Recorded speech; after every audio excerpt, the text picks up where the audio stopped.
Assalamualaikum warahmatullahi wabarakatuh. Pada kesempatan ini, saya akan mempresentasikan laporan ujian akhir semester mata kuliah Manajemen Proyek Teknologi Informasi dengan judul Pembangunan Sistem Informasi Barang Inventaris Kampus. Nah, sistem ini tuh dibuat sebagai solusi atas proses peminjaman inventaris kampus yang selama ini masih dilakukan secara manual, sehingga sering menimbulkan kendala seperti pencatatan yang kurang rapi, bentrok jadwal, dan keterbatasan informasi. Melalui sistem ini tuh diharapkan proses peminjaman barang dan ruangan di lingkungan kampus dapat berjalan lebih tertib, efisien, dan transparan. Selanjutnya, saya akan menjelaskan terkait latar belakang, perancangan, hingga hasil pengembangan sistem yang telah dibuat. Nah, di slide selanjutnya, di sini ada terkait dari latar belakang. Nah, latar belakang dari perkembangan teknologi informasi ini mendorong kampus untuk mulai beralih ke sistem digital, termasuk dalam pengelolaan kegiatan administrasi. Salah satu aktivitas yang masih sering dilakukan secara manual adalah peminjaman ruangan dan alat-alat oleh unit kegiatan mahasiswa atau sering kita bilang sebagai UKM. Nah, proses peminjaman yang masih manual ini sering menimbulkan masalah, seperti pencatatan yang tidak rapi, informasi ketersediaan yang kurang jelas, hingga bentrok jadwal penggunaan. Kondisi ini dapat menghambat kelancaran kegiatan UKM dan membuat pengelolaan fasilitas kampus menjadi kurang efisien. Nah, oleh karena itu, dibutuhkan sistem peminjaman UKM berbasis digital yang mampu mempermudah proses pengajuan, pencatatan, serta persetujuan peminjaman. Sistem ini diharapkan dapat membuat proses peminjaman menjadi lebih terstruktur, transparan, dan mudah diakses oleh semua pihak. Nah, selanjutnya ada terkait dari tujuan sistem, di mana yang pertama, mempermudah proses peminjaman inventaris kampus. Nah, jadi pengajuan ini dapat dilakukan secara online tanpa datang langsung ke akademik ataupun ke pihak kampus. Kemudian yang kedua, menyediakan informasi ketersediaan inventaris, di mana pengguna bisa mengecek barang atau ruangan yang tersedia.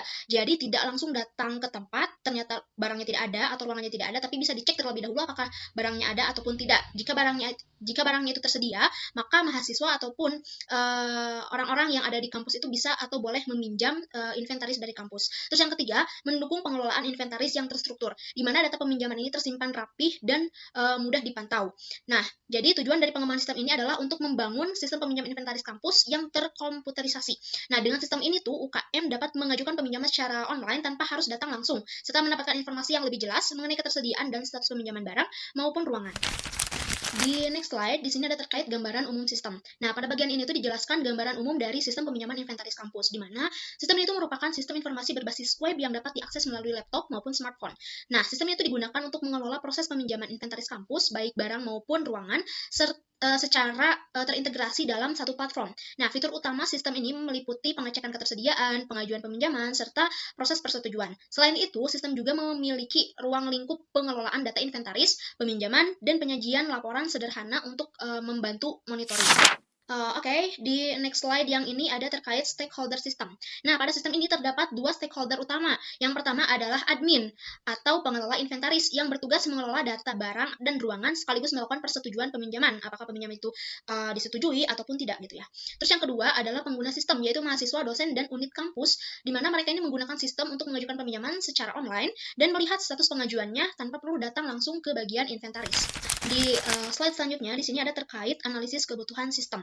Nah, pada tahapan ini, saya melakukan analisis kebutuhan sistem untuk memastikan sistem yang dikembangkan benar-benar sesuai dengan kebutuhan pengguna, di mana kebutuhan sistem ini dibagi menjadi dua, yaitu kebutuhan fungsional dan kebutuhan non-fungsional.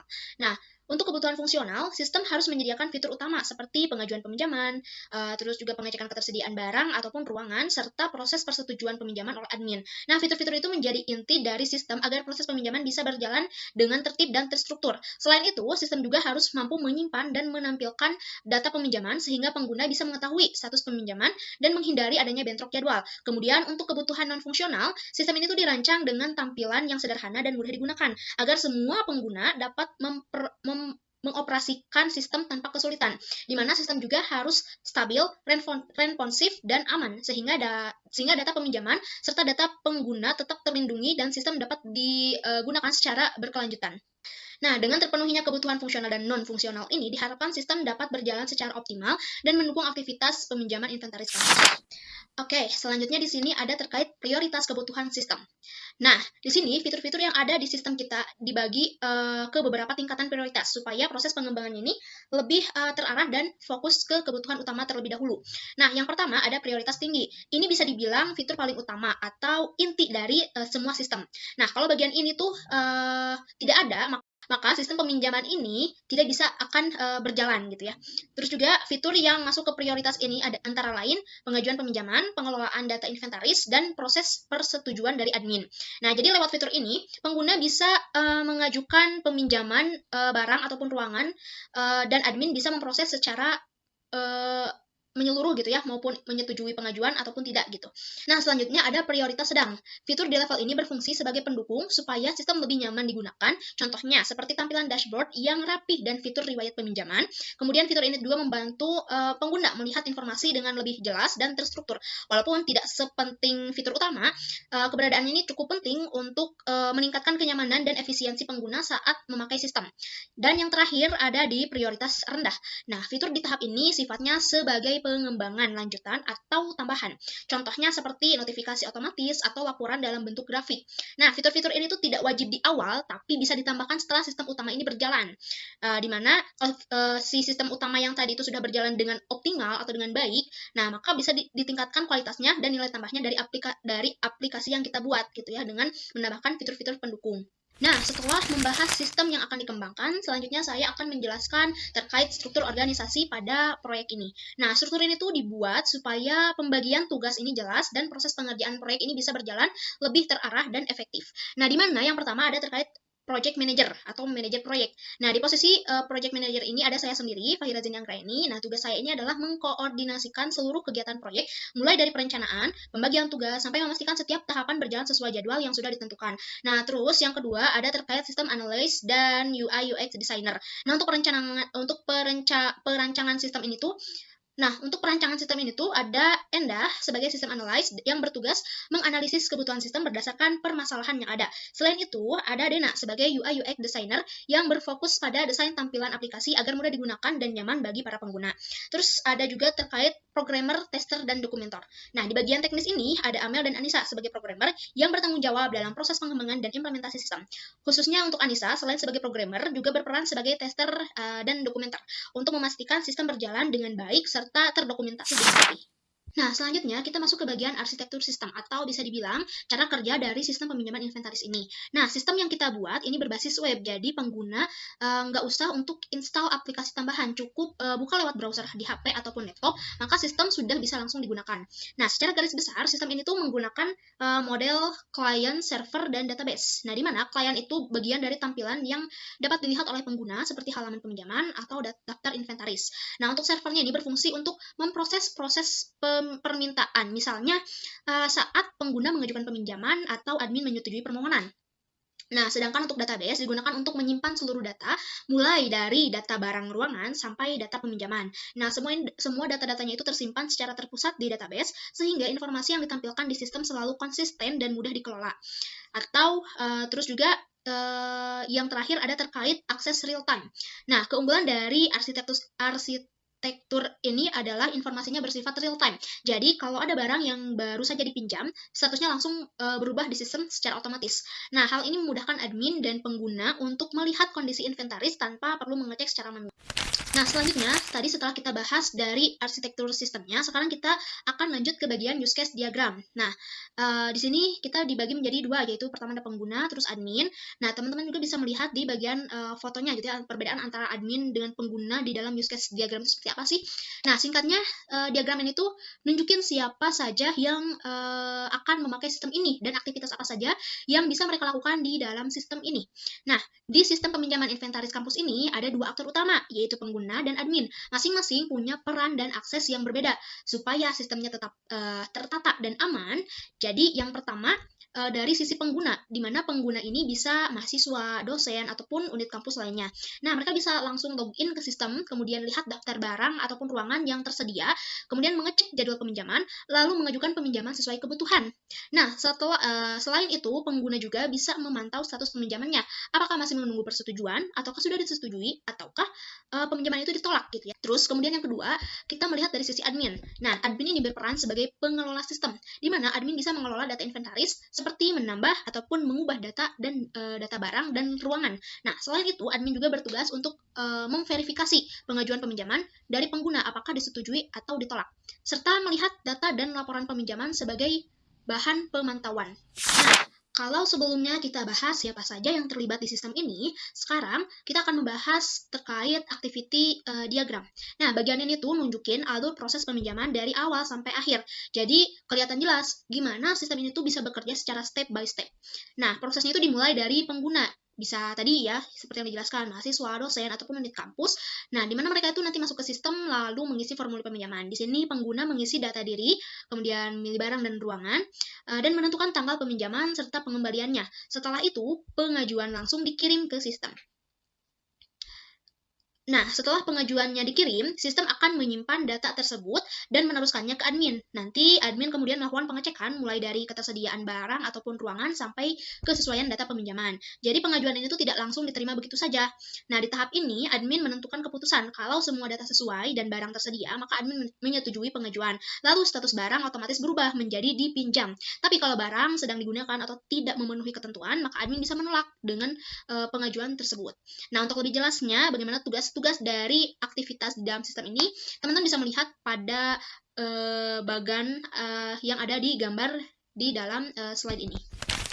Nah, setelah alur kerjanya jelas, sekarang kita masuk ke tahap perancangan teknis, yaitu basis data dan tampilan sistem. Nah, di mana perancangan sistem atau basis data dan UI UX ini tuh kita lebih fokus ke dua hal penting. Gimana data disimpan supaya rapi dan gimana tampilan dari sistem ini tuh dibuat supaya mudah dipakai gitu ya. Nah, untuk penyimpanan data, sistem ini menggunakan perancangan basis data berbentuk ERD. Nah, di dalamnya ini terdapat 4 entitas utama, yaitu user, admin, inventaris, dan peminjaman. Semua entitas ini saling terhubung. Misalnya, satu user bisa melakukan beberapa peminjaman, atau satu admin bisa memproses banyak data peminjaman. Nah, setiap data juga punya identitas yang jelas, seperti ID, status barang, serta tanggal peminjaman, supaya data tersimpan rapi dan tidak terjadi duplikasi. Kemudian dari sisi tampilan, sistem ini dirancang dengan konsep sederhana dan informatif, ya terkait dari sisi UI dan UX-nya. Nah, tujuannya supaya pengguna tidak bingung saat menggunakan sistem. Nah, tampilan dashboard juga dibuat sebagai pusat navigasi agar fitur utama mudah diakses. Nah, form peminjaman juga dibuat simple, hanya berisi data yang memang dibutuhkan, dan dilengkapi informasi ketersediaan barang supaya pengguna bisa langsung menyesuaikan jadwal peminjamannya. Nah, sekarang kita akan masuk ke bagian inti dari sistemnya, yaitu modul sistem. Di bagian ini, sistem kita dibagi menjadi beberapa modul atau fitur utama supaya pengelolaannya lebih rapi, alurnya jelas, dan setiap fungsi bisa berjalan sesuai kebutuhan pengguna. Nah, modul pertama adalah login dan manajemen pengguna. Nah, modul ini itu berfungsi untuk mengatur hak akses, jadi sistem bisa membedakan antara admin dan pengguna biasa. Nah, setelah berhasil login, pengguna akan masuk ke dashboard atau beranda utama yang berisi menu-menu penting agar pengguna bisa langsung mengakses fitur yang dibutuhkan tanpa kebingungan. Nah, selanjutnya ada modul ajukan peminjaman yang menjadi fitur utama dalam sistem ini. Nah, melalui modul ini, pengguna bisa mengajukan peminjaman barang atau ruangan secara digital tanpa perlu proses manual. Selain itu, tersedia juga modul cek ketersediaan yang memungkinkan pengguna melihat apakah inventaris masih tersedia atau sedang dipinjam, sehingga bisa menghindari bentrok jadwal. Jadi, tidak kita mengajukan barang ataupun kelas yang sedang dipakai oleh orang lain gitu. Nah, untuk proses pengawasan, sistem menyediakan modul data peminjaman dan daftar peminjaman aktif yang berfungsi untuk menampilkan riwayat serta status peminjaman yang sedang berlangsung. Khusus untuk admin, terdapat modul persetujuan peminjaman yang digunakan untuk menyetujui atau menolak pengajuan peminjaman berdasarkan ketersediaan inventaris atau ketentuan yang berlaku. Nah, selanjutnya kita masuk ke slide implementasi sistem dan teknologi. Nah, kita masuk ke tahap yang paling nyata, yaitu implementasi sistem. Nah, di tahap ini, semua perencanaan, baik desain dan diagram yang sudah dibuat sebelumnya, mulai diwujudkan menjadi sistem yang benar-benar bisa digunakan. Nah, sistem peminjaman inventaris kampus ini dibangun berbasis web supaya bisa diakses dengan mudah lewat browser, baik dari laptop maupun smartphone, tanpa perlu install aplikasi tambahan. Dalam proses implementasinya, pengembangan sistem tetap mengacu pada prototype desain yang sudah dibuat sebelumnya, agar hasil akhir sesuai dengan kebutuhan pengguna. Untuk sisi backend, sistem ini menggunakan PHP sebagai bahasa pemrograman utama untuk mengatur logika peminjaman dan hak akses pengguna. Sementara itu, MySQL digunakan sebagai database yang menyimpan seluruh data sistem inventaris dan data peminjaman secara terpusat. Sedangkan dari sisi frontend, tampilan sistem dibangun menggunakan HTML, CSS, dan JavaScript. Kombinasi ini digunakan agar tampilan sistem tetap rapi, mudah dipahami, dan responsif saat digunakan. Selanjutnya, kita masuk ke manajemen proyek atau WBS. Nah, agar pengembangan sistem ini berjalan terarah dan tidak berantakan, kami menggunakan Work Breakdown Structure atau bisa dibilang sebagai WBS. Melalui WBS ini, proyek dibagi ke dalam beberapa tahapan utama. Nah, tahap pertama adalah perancangan yang mencakup analisis kebutuhan dan perancangan sistem. Nah, selanjutnya masuk ke tahap pelaksanaan, yaitu proses pengembangan sistem mulai dari pembuatan database, fitur utama, hingga desain antarmuka. Setelah sistem selesai dikembangkan, proyek masuk ke tahap implementasi, di mana sistem mulai diuji dan disiapkan untuk digunakan. Nah, tahapan terakhir adalah penutupan proyek yang meliputi penyusunan laporan akhir dan dokumentasi sistem. Nah, selanjutnya kita masuk ke jadwal dan milestones. Nah, selain pembagian tugas, kami juga menyusun jadwal dan milestones ini agar proses pengembangan sistem tetap terkontrol gitu ya. Proyek ini dibagi ke dalam beberapa milestones mulai dari tahapan awal pengumpulan dan desain sistem hingga tahap pengembangan fitur dan database. Pada tahap selanjutnya, fokus diarahkan pada implementasi sistem dan pengujian sehingga aplikasi ini benar-benar siap digunakan. Nah, untuk lebih jelasnya atau lebih detailnya, di sini ada terkait tabel dari milestones itu sendiri, mulai dari M0 sampai ke M4. Nah, selanjutnya adalah pembahasan mengenai anggaran proyek. Nah, anggaran proyek ini dibagi ke dalam 3 komponen utama, yaitu tenaga kerja atau manpower, kemudian ada dari software dan hardware. Nah, biaya terbesar dialokasikan untuk tenaga kerja yang mencakup project manager, programmer, dan UI UX designer. Kemudian, teman-teman bisa melihat di bagian tabel ini ada terkait peran dari manpower itu sendiri, terus juga untuk harga-harga gajinya, terus juga untuk total biayanya berapa, dan total keseluruhan anggaran dari manpower ini sekitar Rp27.500.000. Nah, selanjutnya, untuk software kami memanfaatkan tools gratis dan open source seperti VS Code, XMPP, Figma, dan Canva sehingga tidak memerlukan biaya tambahan apapun. Jadi di bagian software ini keseluruhannya gratis, jadi Rp0. Terus untuk di bagian hardware-nya, anggaran dialokasikan untuk kebutuhan perangkat pendukung untuk pengembangan sistem seperti laptop ataupun server lokal. Nah, di sini tuh ada sekitar Rp10 juta untuk di bagian hardware-nya. Jadi total anggaran proyeknya itu sekitar Rp30.500.000. Nah, setelah kita selesai membahas terkait perkembangan, terus juga terkait harga-harga atau total biaya anggaran yang dikeluarkan, nah kita masuk ke bagian pengujian keamanan dan hak akses sistem. Nah, pengujian ini dilakukan menggunakan metode black box, yaitu dengan menguji fungsi-fungsi sistem dari sudut pandang pengguna. Hasil pengujian menunjukkan bahwa fitur utama sistem berjalan sesuai dengan perancangan. Dari sisi keamanan, data peminjaman disimpan dalam database terpusat dan hanya dapat diakses melalui sistem. Selain itu, hak akses pengguna juga dibatasi berdasarkan peran sehingga pengguna umum dan admin memiliki kewenangan yang berbeda. Nah, sebagai kesimpulan dari beberapa tahapan yang sudah saya jelaskan tadi, jadi terdapat beberapa poin utama dari pengembangan sistem peminjaman inventaris kampus ini. Nah, sistem ini tuh dirancang untuk meningkatkan efektivitas dan efisiensi pengelolaan peminjaman inventaris kampus. Kemudian, proses yang sebelumnya dilakukan secara manual, kini dapat dilakukan secara digital, terstruktur, dan lebih transparan. Secara keseluruhan, sistem ini tuh telah sesuai dengan tujuan perancangan dan dapat menjadi solusi digital yang mendukung kegiatan UKM di lingkungan kampus. Nah, sebelum saya menutup presentasi ini, saya akan melampirkan beberapa tampilan dari atau gambaran dari UI dan UX-nya ya terhadap sistem yang sedang atau yang sudah saya buat gitu ya. Nah, teman-teman bisa melihat di sini terkait ada di login atau sign up-nya terkait inventaris kampusnya ini. Jadi pertama para pengguna ini akan diarahkan untuk login terlebih dahulu untuk mengisi username, email, terus password atau juga nomor WhatsApp gitu ya. Nah, setelah teman-teman mengklik di bagian sign up-nya ini, nanti akan diarahkan ke sistem peminjaman inventaris kampus ya. Nah, di sini tuh nanti ada terkait ajukan peminjaman ataupun data peminjaman, terus juga adanya daftar peminjam yang aktif gitu ya. Berarti kalau daftar peminjaman yang aktif berarti barang ataupun ruangan yang sedang dipinjam. Terus juga setelah itu misalkan teman-teman masuk ke bagian daftar peminjaman gitu ya. Nah, nanti akan diarahkan untuk ajukan peminjaman, nanti tinggal isi nama UKM-nya apa, terus nama peminjamnya siapa, terus tanggal peminjamnya kapan, tanggal dipinjamnya kapan gitu. Contoh misalkan dipinjam hari ini gitu ya, tanggal 7 untuk digunakan di tanggal 12 gitu ya. Nah, terus ruangan ataupun kelas yang nantinya akan dipinjam, terus juga alat yang akan dipinjam. Nah, setelah mengisi semuanya, baru teman-teman bisa mengajukan peminjaman. Nah, setelah itu, dari data yang sudah teman-teman pinjamkan tadi, teman-teman bisa melihat nih, dari status peminjaman. Nah, contoh, di sini ada terkait tanggal 18 Januari, teman-teman meminjam ruangan dan sound system, kemudian ada mic-nya juga. Nah, Kemudian teman bisa melihat nih riwayat atau status dari peminjamannya, apakah sudah disetujui atau menunggu persetujuan ataupun peminjamannya ditolak begitu ya. Nah, terus di bagian data peminjaman.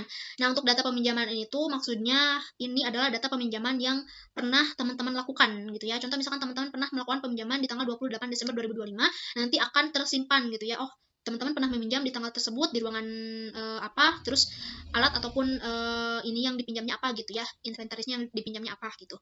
Nah, terus juga terkait yang terakhir dari daftar peminjaman aktif. Nah, maksud dari daftar peminjaman aktif adalah misalkan kalau tadi yang tanggal 28 Desember itu peminjaman yang sudah pernah kita lakukan gitu ya, ada riwayat peminjamannya. Nah, kalau di daftar peminjaman aktif itu misalkan teman-teman pengen minjam di tanggal 15. Oh, ternyata di tanggal 15 itu ada beberapa alat ataupun ruangan yang sedang dipakai gitu atau yang mau dipakai begitu. Jadi, teman-teman bisa mencegah adanya bentrok atau jadwal dengan UKM lain ya atau dengan unit kegiatan lain. Nah, oke, jadi itulah gambaran besar dari sistem peminjaman inventaris kampus yang saya bangun gitu ya. Intinya saya ingin mempermudah teman-teman UKM agar lebih fokus berkarya tanpa harus pusing memikirkan urusan administrasi manual yang ribet gitu ya. Karena itu pengalaman dari diri saya pribadi begitu. Terima kasih sudah menyaksikan presentasi dari saya. Mohon maaf bila ada kekurangan. Wassalamualaikum warahmatullahi wabarakatuh.